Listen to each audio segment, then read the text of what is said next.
Are we on air? Hang on, I'm getting. I've been trying to find a file for the last 5 minutes, but I've got my cup of tea. Hang on a sec. Okay, there you go. Good morning. Welcome everyone to the first EQUIGAS coffee lunch. Grab your coffee and stay connected with the pros. I'm Rafael Avello, General Manager of EQUIGAS for all North American operations. Who's EQUIGAS?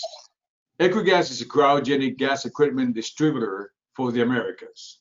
We are also known as the ones who answer the phone and ship the same day. In this coffee lunch, for every person that joins this webinar, EQUIGAS will donate $5 to Workshops for Warrior to help veterans to rebuild American manufacturing. Today, we are honored to have as a guest John Raquet, President, owner of Gasworld, also owner of Espiritus Consulting, which, by the way, John, congratulations on your 25th anniversary. Hello, John. Hello, Rafael. Yes, that only makes me old.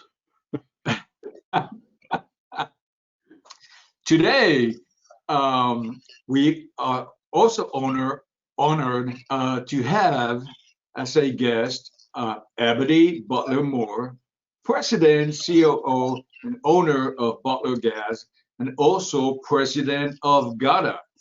For those that joined us and do not know what GAWDA is the Gases and Welding Distributors Association. Hello, Abydee. Welcome. Hi, thank you.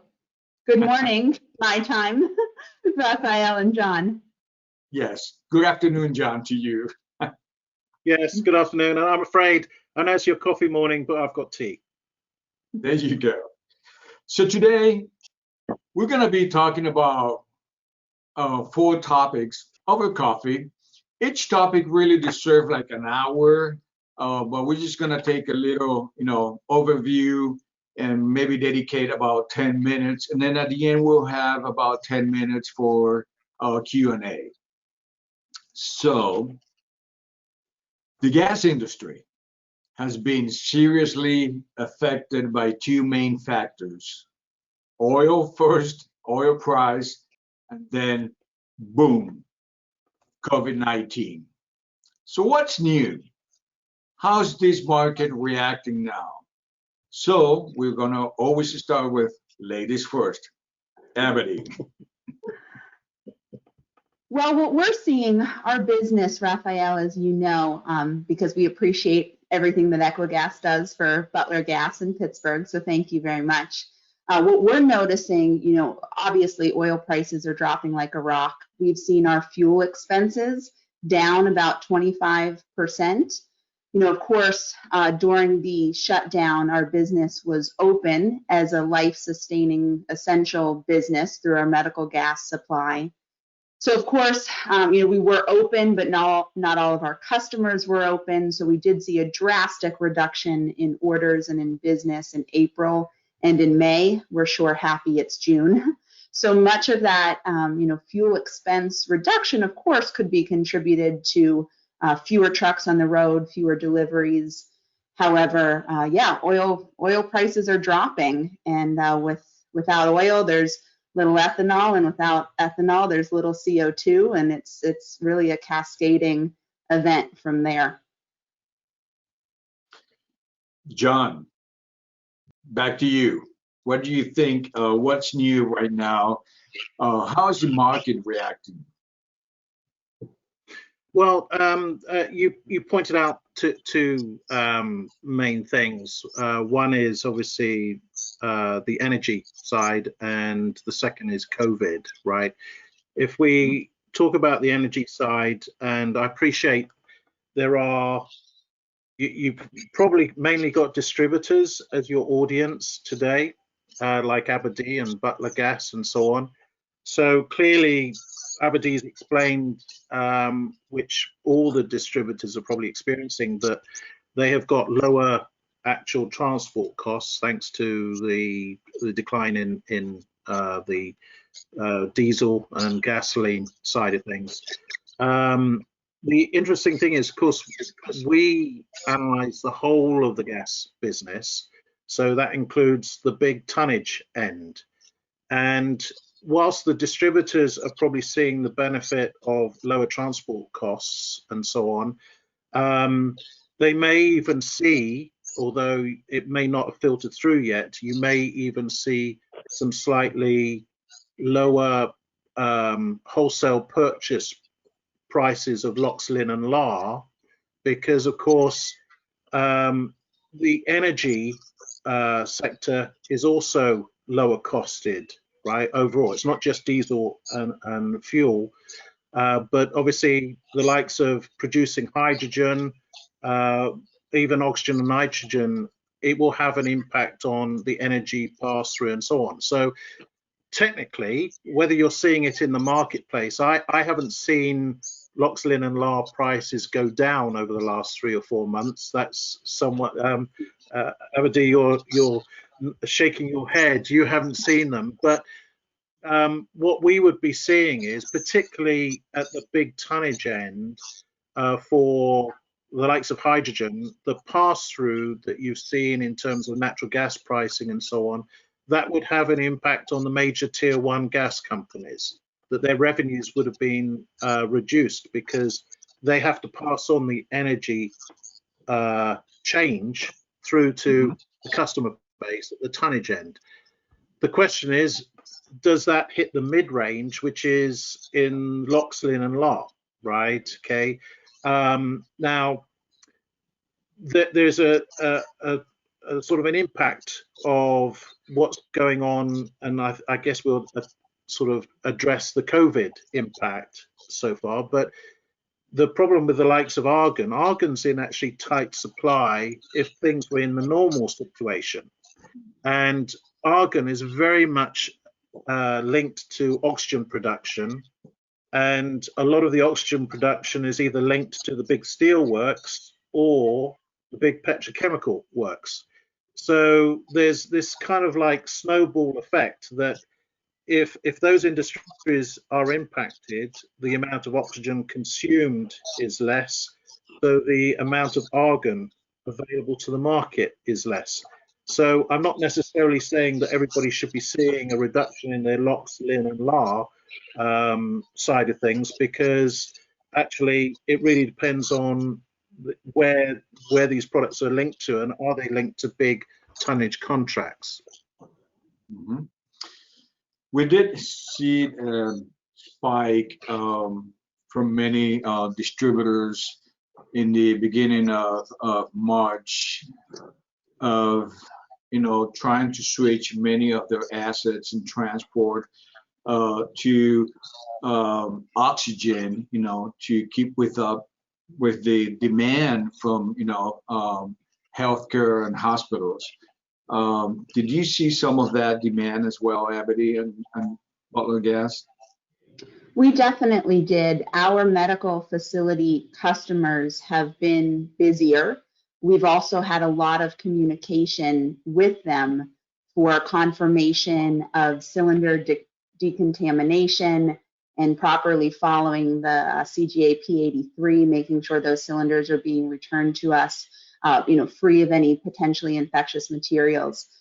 So we've had a lot of activity around our medical facility customers. We've been extremely fortunate as a region in Western Pennsylvania to not have the demand need for the pop-up hospitals that some larger cities have seen. So we've not experienced any, quick new applications coming online, but we are seeing that our current medical facility customer base is seeing more activity and more gas demand with their vaporizers and just everything. We've been busy in that service.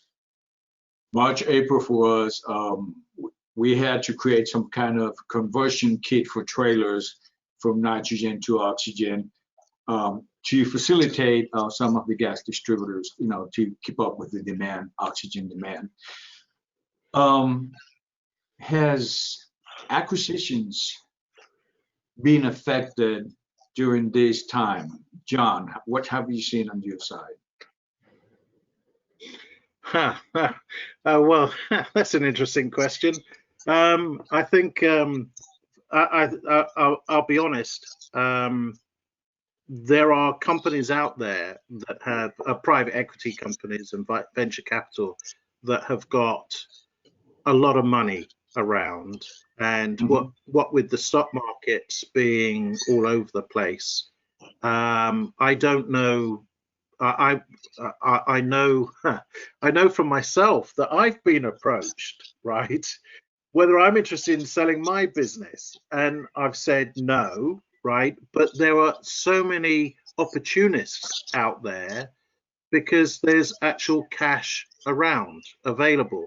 So I've not seen any evidence in terms of or reporting back that people but I do know that there's more activity in scouting for good businesses to be had. But as usual, there's the mix of, are they looking for good businesses or are they looking for stressed businesses that are looking for a way out because of the current 3-4 month period we're in, right? And that's the careful side that you've got to have on that when looking at that. But I haven't seen any increase in M&A activity, and I'll be honest, one of the reasons for that is just simply no one really knows where we're heading, right? Abydee, I'm sure, just planning wise, you're meeting the uptick in demand in certain parts of your business. You're wondering what's happening with the other parts of your business, right? And you're balancing the two, right? And then if I asked you, well, what do you expect is going to happen for your business in November, December? Actually, you might as well be looking at the crystal ball, right? Not that you use that for your forecasting methodology, right? I hope. But, no one really knows, and particularly related to the US at the moment. Look what is happening, and I'm not going to get into the politics. It's easy to do that this side of the pond, right? But just simply look at how the Mid-Atlantic area, of which Abydee, Pennsylvania is part of that, New York State, New Jersey State, how badly that region was impacted right at the beginning, right? Okay, but it's fought its way through, tragically, with a number of loss of life and so on. And everybody thought that was panning out. Now look what's happening in California, Arizona, Florida.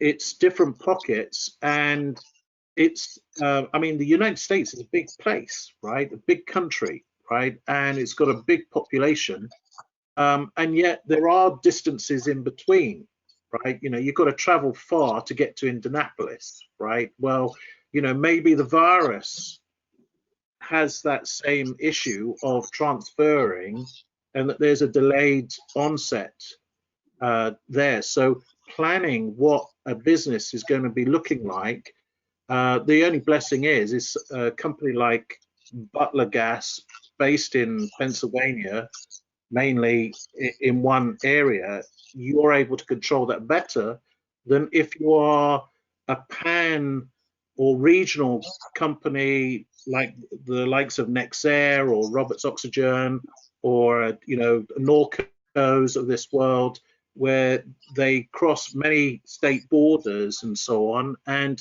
they are probably seeing different impacts on their business on a day-to-day basis or week to week. So in the same context to this crystal ball, I know Gasworld and I know Abydee his presidency of 2019-2020 has been very affected by the trade shows and events. Of course, none of us have the crystal ball.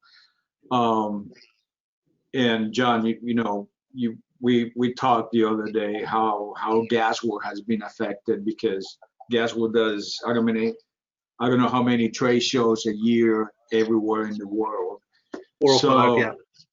Yes. So do you guys believe that in 2021 we're gonna go back to normal? Which I know that we don't have the crystal ball, but is that what we're expecting? Well, I'll answer that and I'll hand over to Abydee. You're absolutely right. From our perspective, we're running 5 this year.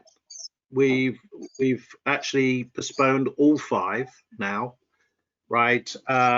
We've lost 2 already anyway from April and June, and we've postponed the other 3. And actually what we've done is, and I'm sure Abydee and the GAWDA team in particular were having their own battles with hotels, right? The hotels were caught short, right, on how to handle this. And at first they were quite brutal, right? I'm happy to say that from an event standpoint, we've managed to roll our events over to 2021 and 2022 with the existing, if you could call it, investment that we've already made in them, right? That's going to be rolled over. But that's not your question. Your question is, well, what's going to happen in 2021? We have to hope that the virus does not come back, right? For one, and secondly, I'm a people person. Raphael, you know that. Abydee, you know, you're a people person. Our industry is a people person, right? The whole reason why GAWDA exists, it's a community. It's the reason why other associations exist in our industry, right? It's a family. It's a family. It's definitely a family, and and so from my standpoint, whilst Zoom and WebEx and Teams has become a day-to-day routine for most people these days, which actually brings a different angle on how you do business in the future. I strongly believe that our events will take place next year, right? And also I'm so pleased to hear that Abydee has got the chance to do an annual next year. I think I'm right. Okay, but I'm not sure what's happening with your annual this year, but I'll hand over to you. Yeah, the annual convention this year for GAWDA is not looking good. We recently just held a town hall meeting to really get a pulse on what the risk tolerance was within the membership and how much the members wanted us to try. Unfortunately, with the rising numbers, specifically in Arizona within the US, it is not looking good as far as the property really even reopening or getting back to normal operations, which for us is, almost it makes the decision for us. But looking into 21, predicting the future is beyond my pay grade. I am so over trying to predict, what could or what would, or, I am not a soothsayer. So, we try to worry about what we can control. That is much easier said than done lately.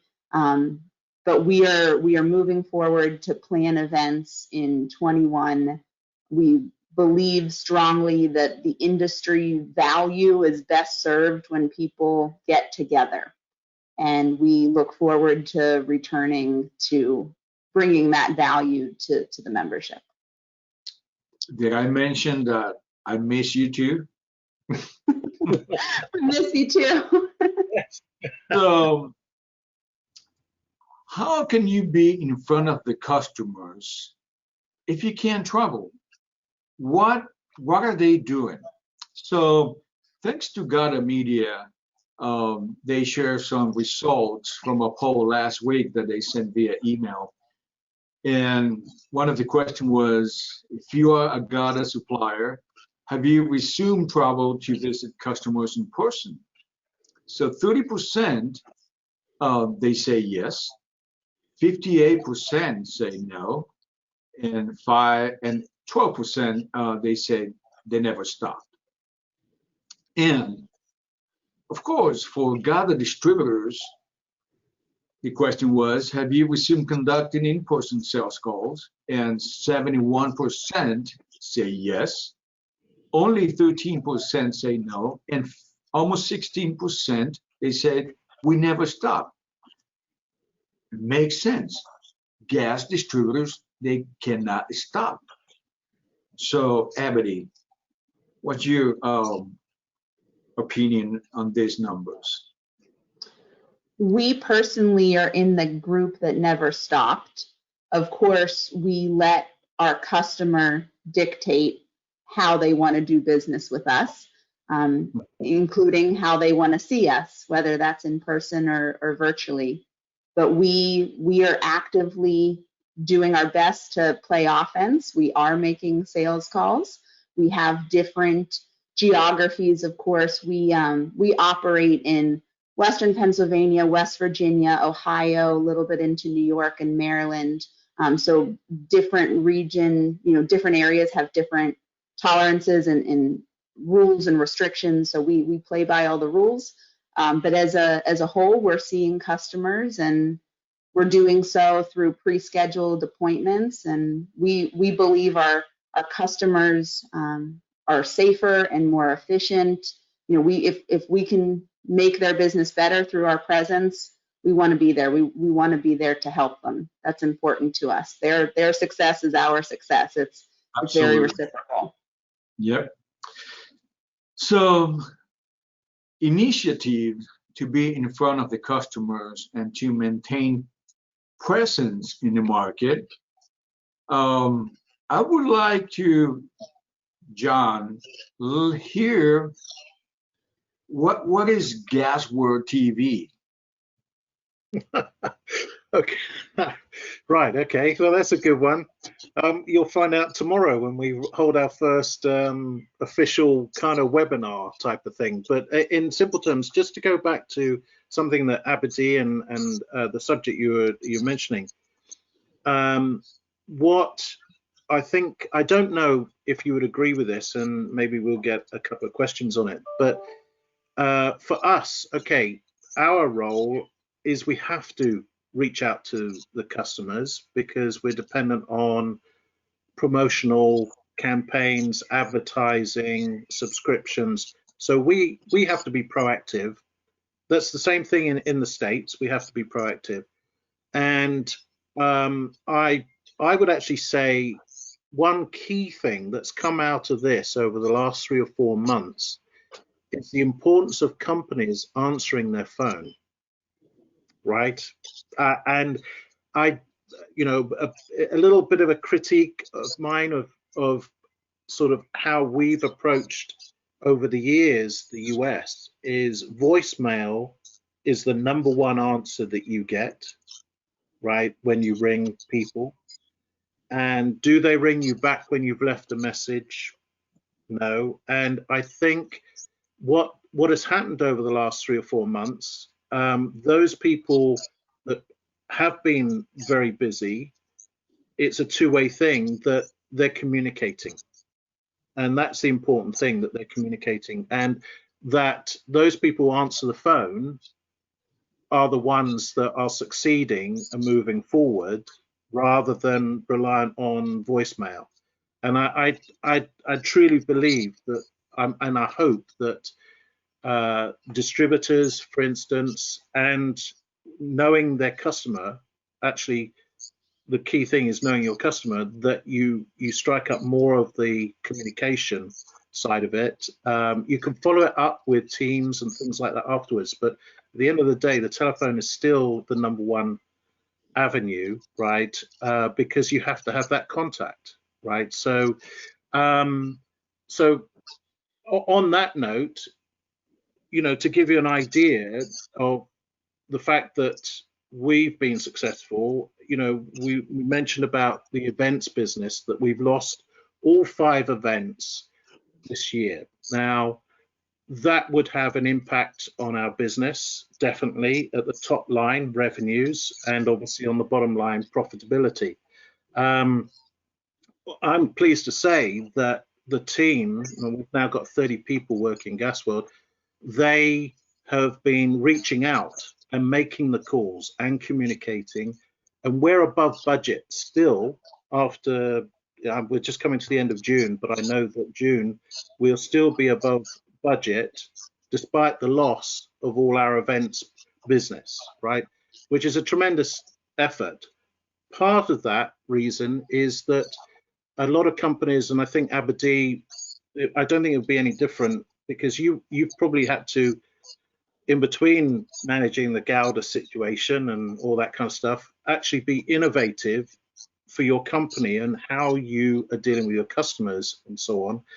We've done the same. The lockdown, what it's done is it's made us embrace the digital platform a lot more, and we in the space of 6 weeks we have developed, not there will be of much interest to the US audience so much, but we introduced a new digital edition platform, not a magazine as such, but digital edition for the APAC region, because we believed that the Asia Pacific region will come out of this ahead of Europe and the US, right? And in the main, that's what's happening. China is back up to in almost normal production levels.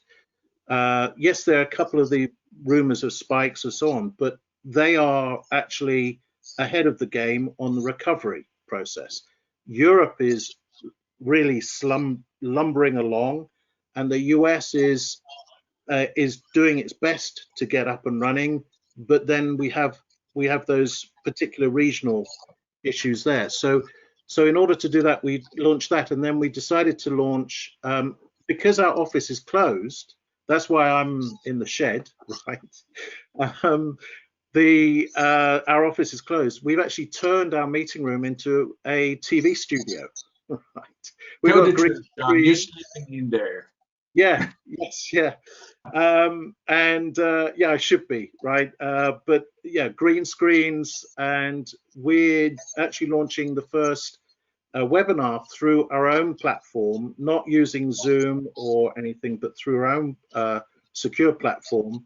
And ironically, I actually registered Gasworld.tv 10 years ago, believe it or not, but we've only got round to embracing it now. You had the crystal ball, John.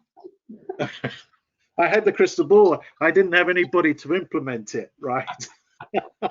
So yes, Gasworld.tv is just simply a platform of which we will do such things like this, webinars, but also host interviews. So we would do, Abydee did an interview with us. It was all in writing in the magazine. Actually, we want to turn that more into, something more interesting, whether it's a coffee lounge session or by the fire chat, fireside chat, right? Or whatever you'd like to call it. And that's what we're aiming to do. So that's what it is. So the day you're going to do it at the beach in the ocean, I'll be ready. Yeah, that's good. Some of the companies that we have seen, Butler Gas Abydee has done an amazing social media campaign. Very informative, with CGA information. You guys, there's a change. Can you elaborate a little bit on this? Thank you. Yeah, thanks for noticing. We try to stay really engaged and involved in the industry, and we get a lot of value where we try to give back what we get. We're members of IOMA, we're members of CGA, we're members of GAWDA, we're members of BIG, we're members of IWDC. You know, we try to stay well networked within the industry. And all of those organizations provide, you know, phenomenal resources. And so part of our role, we feel, is to be the conduit between our customers and the marketplace and some of those resources, especially those regarding safety and knowledge about gas applications. So I'm a marketing major out of Clemson, and have always had a soft spot in my heart for marketing and kind of the power that it can bring to a business. And we partner with a wonderful firm here in Pittsburgh that helps bring some of those concepts to fruition. Very nice. Other companies that have done amazing initiatives from the industry to be in front of the customer one way or another. I have to recognize the Wellcore Wednesdays. You know, Ragaman has done other online events. Hi, George. EQUIGAS, of course, have done, you know, a couple of the happy hours, and now our first coffee lunch. You know, all related to keep friends and colleagues connected. However, other companies that we have seen, like, you know, social media, Instagram, LinkedIn, I can mention AWG, Seal Tech, Central Ohio Welding. Congratulations, Brad, on your new building. VS Carbonics, Dios, congratulations on your new building, some trucks.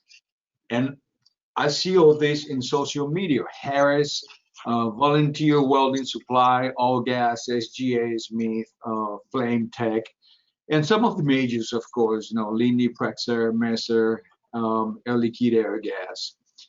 Some of those I've seen a little bit of a push to be in front, or keeping the presence in front of the customers in social media. So switching topics, let's talk a little bit about the CO2 shortage in the US. A month ago, I stopped in a fast food chain drive-through, and they had no burger and no Coke. That was scary. So you want to grab a burger, and there's no burger and no Coke.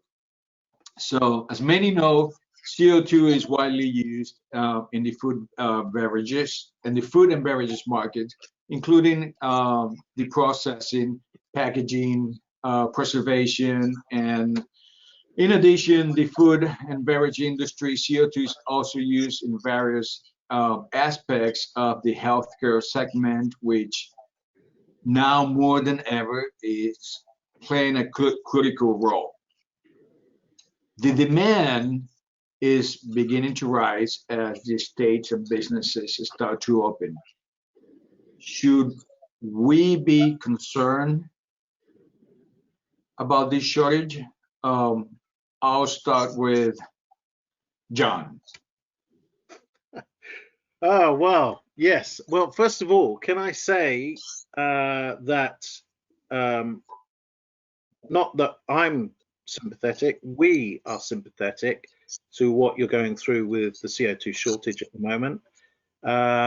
As you may recall, we had a crisis 2 years ago in Europe, right? And all I can say is when the head of procurement for Coca-Cola rings me up on a Saturday and says, where can you find me some CO2? You know that Coca-Cola is, or Pepsi has a problem, right? Okay. Now, clearly it's compounded by the ethanol situation, that transport fuels demand is down across the US. So therefore, there's less ethanol being produced at the moment, which has a roll-on impact on CO2. I hate to be a doom merchant on this, but you know, we're in the peak season for demand, even though there's an impact, the COVID impact, right? But you're in the peak season of drinks, carbonated drinks, beers, ciders, soft drinks, carbonated water, food, barbecues, the whole lot, right? There's, you know, you can only get, the gas companies are in a between a rock and a hard place, as they say, because they've got the customers and including distributors probably ringing them up to say, we need CO2, right? But they are not really totally in control of all the molecules that they have. Certain companies where they've got CO2 coming out of the ground, like in Mississippi and so on, you know, they've got a regular supply of CO2. But those attached to petrochemical facilities, ethanol, bioethanol facilities, they're governed by those companies generating the CO2. So yes, there is a shortage, and whilst the shortage has been loosened a bit by the lower demand because of COVID, the sooner it gets back to normality, before September, October time, there is going to be a shortage. And there's the only way, and it won't be resolved this year, right?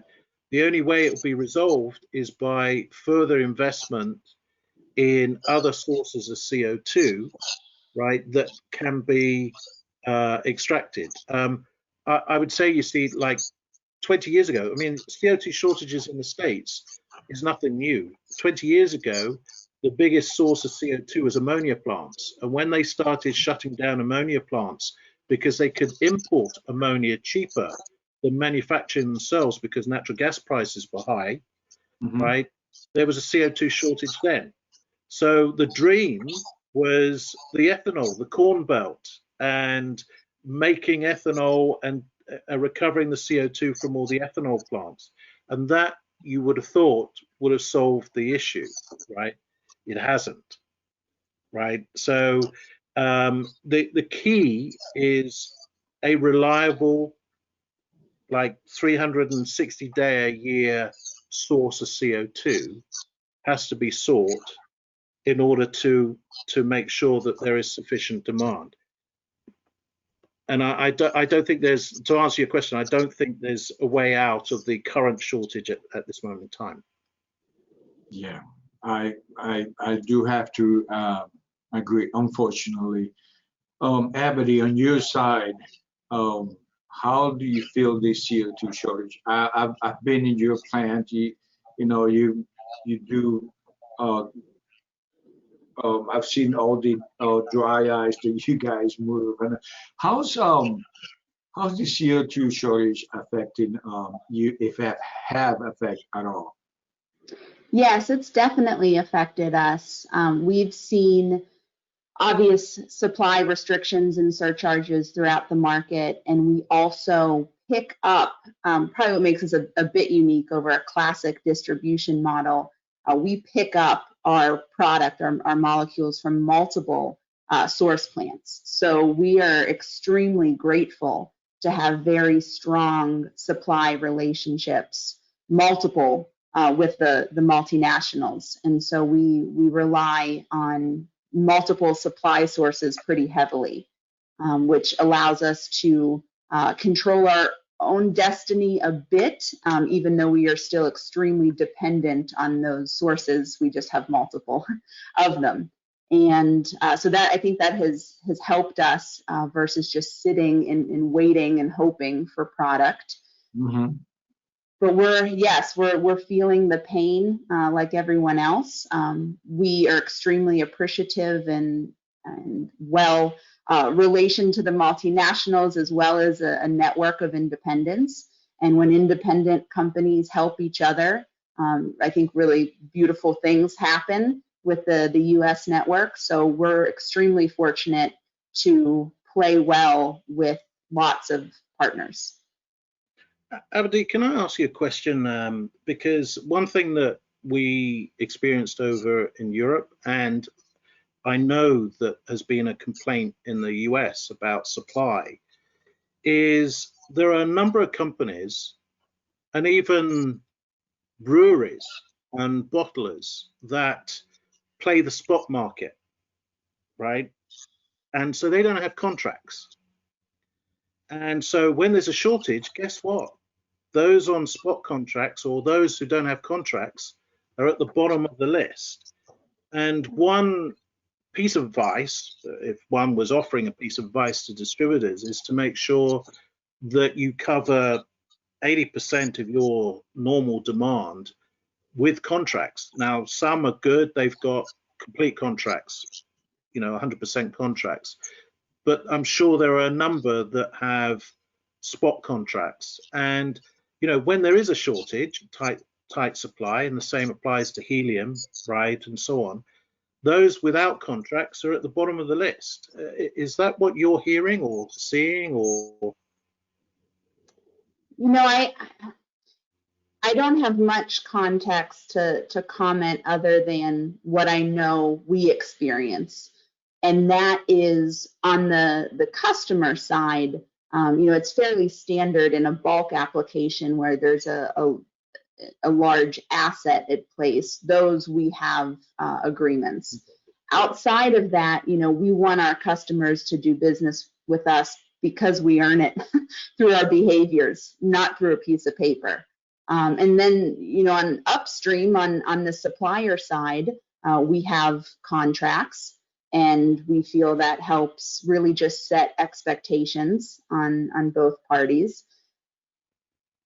I'm not sure how other companies in our position would handle that, or pros and cons of either, other than just in our world. Agreements are very appropriate when clarity is needed on both sides of the coin. Thank you. Thank you. John, maybe you could give me some more direction too of what you're seeing, which might help give me some insight. Yeah, well, no, it's basically, it wasn't actually this year. It was 2 years ago. There was a tight market then, I believe, the same time that we were experiencing one over here. The small craft breweries over in the States, particularly in the New England area, right, were right up in arms because they weren't getting enough CO2. Now, they only need liquid cylinders and those, 500-gallon, 1,000-gallon mobile tanks, bulk tanks, yeah. But I should got it right because I know Ratterman are involved in that anyway. So, right, and they had them, but they played the field. They wanted to pick up the CO2 at the lowest cost, so they didn't have contracts.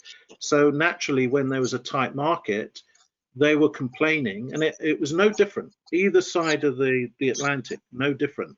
Those type of companies that played the spot market and rang around every time they needed a delivery to get the best price and so on, were the ones that lost out. And now, to be honest, I haven't traveled to the States, obviously, because of lockdown.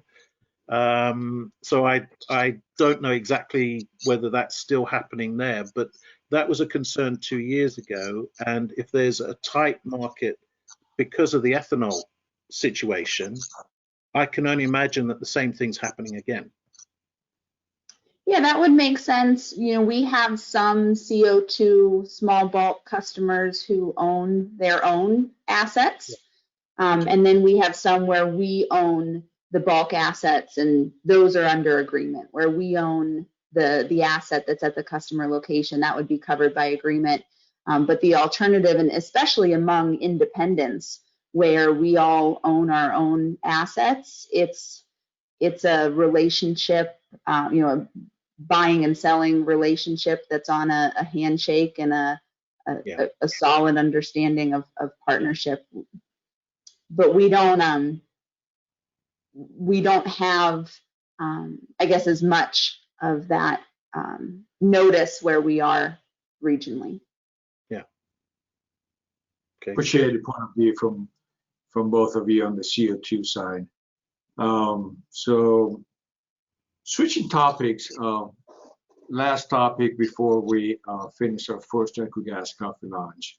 Let's talk a little bit about helium, which, you know, many people just relate helium because you can make, you know, the silly voice, you know, like Porky Pig, and Do not do that. No, no.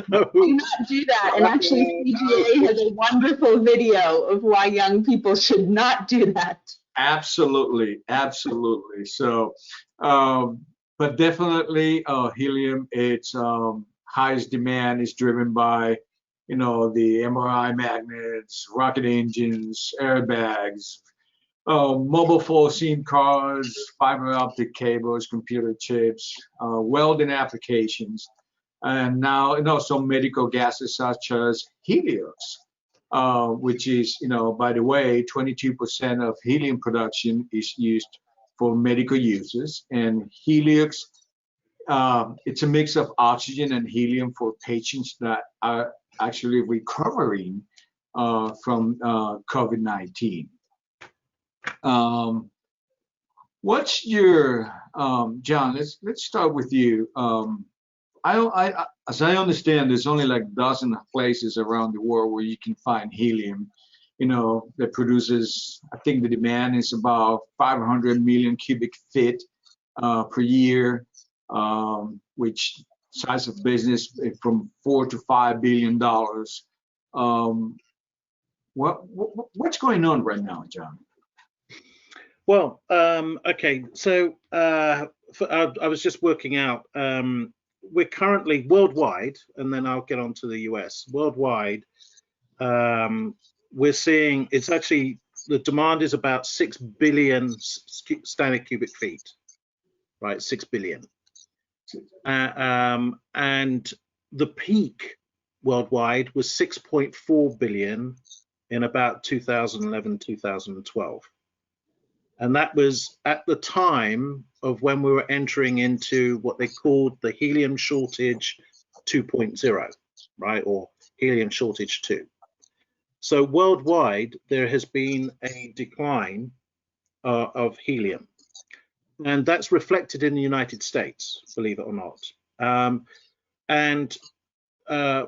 Just very briefly, helium has been suppressed. Helium demand has been suppressed because of lack of availability of helium shortage 2, helium shortage 3, which we've just gone through in 2018-19, and high pricing that has led to technology innovation and substitution.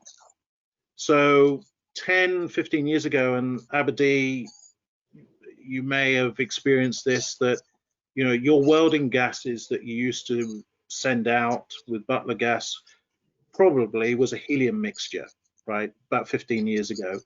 Now you're using argon or an argon mix with CO2, and that's one very obvious situation of substitution because helium prices got too high. With MRI, obviously in the US, you're a manufacturer of MRIs, particularly down in Florence in South Carolina, right? Now, two things happening. The manufacturing is happening in the Far East, and secondly, the magnet manufacturers are fed up with paying the high prices for helium. So they've innovated their technology, and you know, whereas it used to take 5,000 liters of liquid helium to cool down a magnet, each one, they can now do it with 50. I mean that, 50 liters, right? That's now they're manufacturing more MRIs. That's the good news, but they're using less helium in order to manufacture the MRIs. Forget about the servicing of the MRIs. It's just the manufacturing. So the damage has been done. Where we're at the moment is this year would have been still a very tight supply situation if COVID hadn't occurred, right? COVID has released or relieved the supply situation. Now we're now entering into an interesting period of 5 years where more capacity is coming on stream around the world and in the US, right? That is going to change the supply dynamics, right, quite considerably. The question, of course, is more helium will be available, but will demand bounce back? And I'm with the likes of Phil Cornbooth and Buzz Campbell, we're kind of all agreed that damage has been done that will never return, right? The technology shift has happened. And so if people were expecting to see growth of helium they saw in the noughties of 4 or 5% a year, which has actually slowed, and in the States it's been between flat and -1 over the past decade, right? Will that return? The answer is no. You are not going to get to the 4 or 5% demand again. That it's more likely to be the 2-3%, and it's not going to come from the usual area, which actually is interesting because the distributors couldn't really play in the MRI business, right? They're more in the cylinder business. Is there something that's going to, come into the fore to create the demand for helium? Actually, I believe the space program, but then again, that's going to be the domain of the tier 1 gas companies, the ones that really have the helium molecules. Where I see helium really benefiting at the distributor level is all the research that goes on. Helium is needed, right? And let's not forget balloons. The price of helium will come down. There's no doubt about it, because the supply returned to, technically a surplus. So we do expect to see a reduction in pricing over the next 4 or 5 years, and that will help, the balloon trade, for instance. So it's not all doom and gloom. That there is actually going to be a change in the supply dynamics over the next 5 years. Interesting. I would like to make a pause before we end. For those that are joining the webinar and are listening, you're most welcome. If you have a question for John or Abydee, you can raise your hand in your control panel of GoToWebinar. You can raise your hand or type with your question, and we'll be more than happy to share the question. We can even open the mics for you, and you can ask the question. So back to helium. Abydee, what's your point of view on the helium here in North America? Yeah. Oh, helium. So we, oddly enough, we have sold more helium in the last week than I think we have in the past month and a half.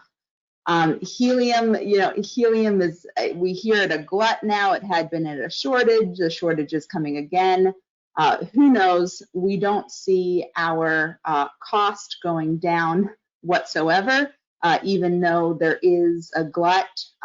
We go and pick up we deal in just compressed helium, not on the liquid side. The market, the market's tough. I think the biggest question that I would have for helium is what happens when natural gas exploration potentially ceases in the US or in pockets of the US, with helium sequestered in the ground. Will exploration for helium still happen even if exploration of natural gas doesn't happen? And without going down the political road at all, there are varying viewpoints. In Western PA, there's a lot of natural gas exploration, but it will be interesting to see what happens with the helium market in the US and how much the US utilizes, any natural resources moving forward. But yeah, what we see is the demand for helium in our customer base has not changed. We just ebb and flow through varying degrees of challenges to get it. Sure. Yeah, I mean, Abydee, the interesting thing is that looking at the dynamics, the availability of helium in the US has been declining because of the depletion of the fields, the natural gas fields, and all that buzz around shale gas, which still exists. It's controversial in some places and it's fine in others, right? Depends on whether it's underneath your house or not, I suppose. But at the end of the day, you're not going to get helium from the shale gas. So shale gas, natural gas is taking off. There's more natural gas being found, but the contained helium doesn't exist there, or it's not economical to recover. So we have mapped out the supply and demand over the next 10 years. And yes, you're finding, the ICAXs, the American Helium Company, Canadian ones, they're exploring and finding small pockets that will actually help the distributor because they're recovering mainly as a gas and in tube trailers. So that would be fine there. But the honest opinion is, or the analysis is, that the US is going to be a lower producer of helium that in 10 years' time than, and it's going to end up over in the Far East with the Russian helium, and also in the Middle East. And actually, what you're going to find is the US will start to import more helium, right? Even though you'll still remain a net exporter in that 10-year period, the US used to be the supplier of the world, predominantly, 80–90% supplier of the world. So, that's not going to happen. It's going to be the Middle East and Far East Russia that will be the supply. So the dynamics are going to change. How that impacts on US demand and US suppliers, that's to be seen. So we have a couple questions and comments. Hector Villarreal and Melissa, they're saying hello to you too. Hello. Hi, guys. We have, by the way, we have people connected from all across the world, so I'm very excited about this. Tony Litwinchuk from Rigo Products has a question for John and also a question for Abydee. The question for John is, which is great news, it's out of the topic today, but it's like what's in every people's mind right now. The LNG rail car transport is approved in the US. Who do you see being able to step into building these tank cars? I kind of have an idea for that, but I'll let John answer it. Follow up, where in the world will LNG continue to gain a foothold? Right. Well, first of all, let's take the last one first, which is quicker and easier to answer. LNG, or natural gas, is very much considered a cleaner energy vector than any other oil, coal, and so on. So there are plenty of gas fields that are still unexplored or unexploited that will come to fruition. We're hardly seeing, it's not the tip of the iceberg. We're sort of slightly down the tip of the iceberg, but it's all going to happen. I mean, natural gas is going to happen because it's a cleaner energy vector, and there are so many untapped fields that they will go after those. But a lot of it is in the Middle East, in Asia and the Pacific region.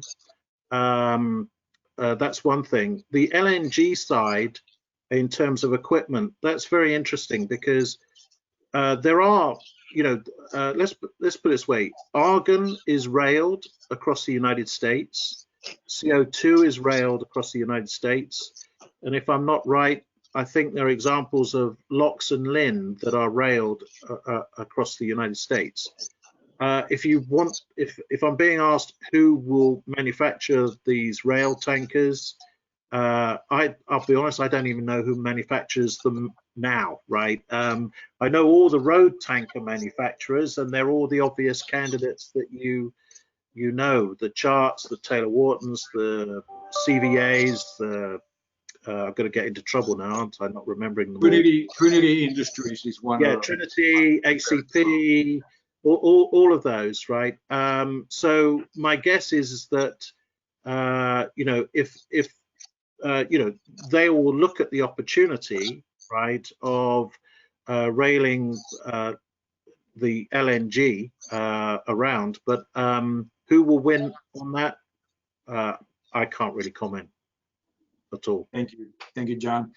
So the question for Abydee: if the sales guys are going outside, how many calls are they making a week? And you actually have customers seeing them? Yes, we actually have customers seeing them. And we internally, through our CRM system, we classify sales activities in different ways.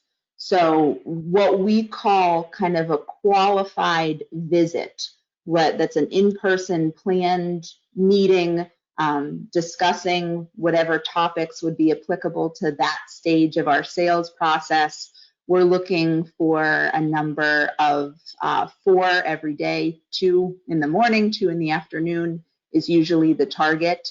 Now, of course, on a sales blitz or cold calling activity, that has changed now. The non-appointment based selling looks much different. We're not seeing accounts unless they want to be seen.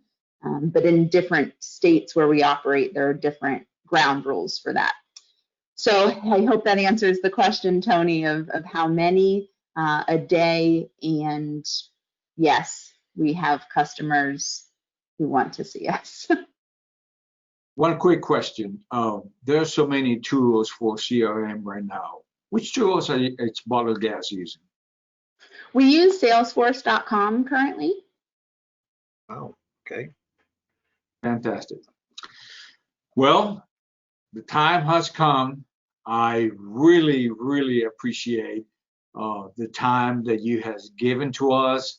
I appreciate everybody that logged in to see our first EQUIGAS coffee lunch.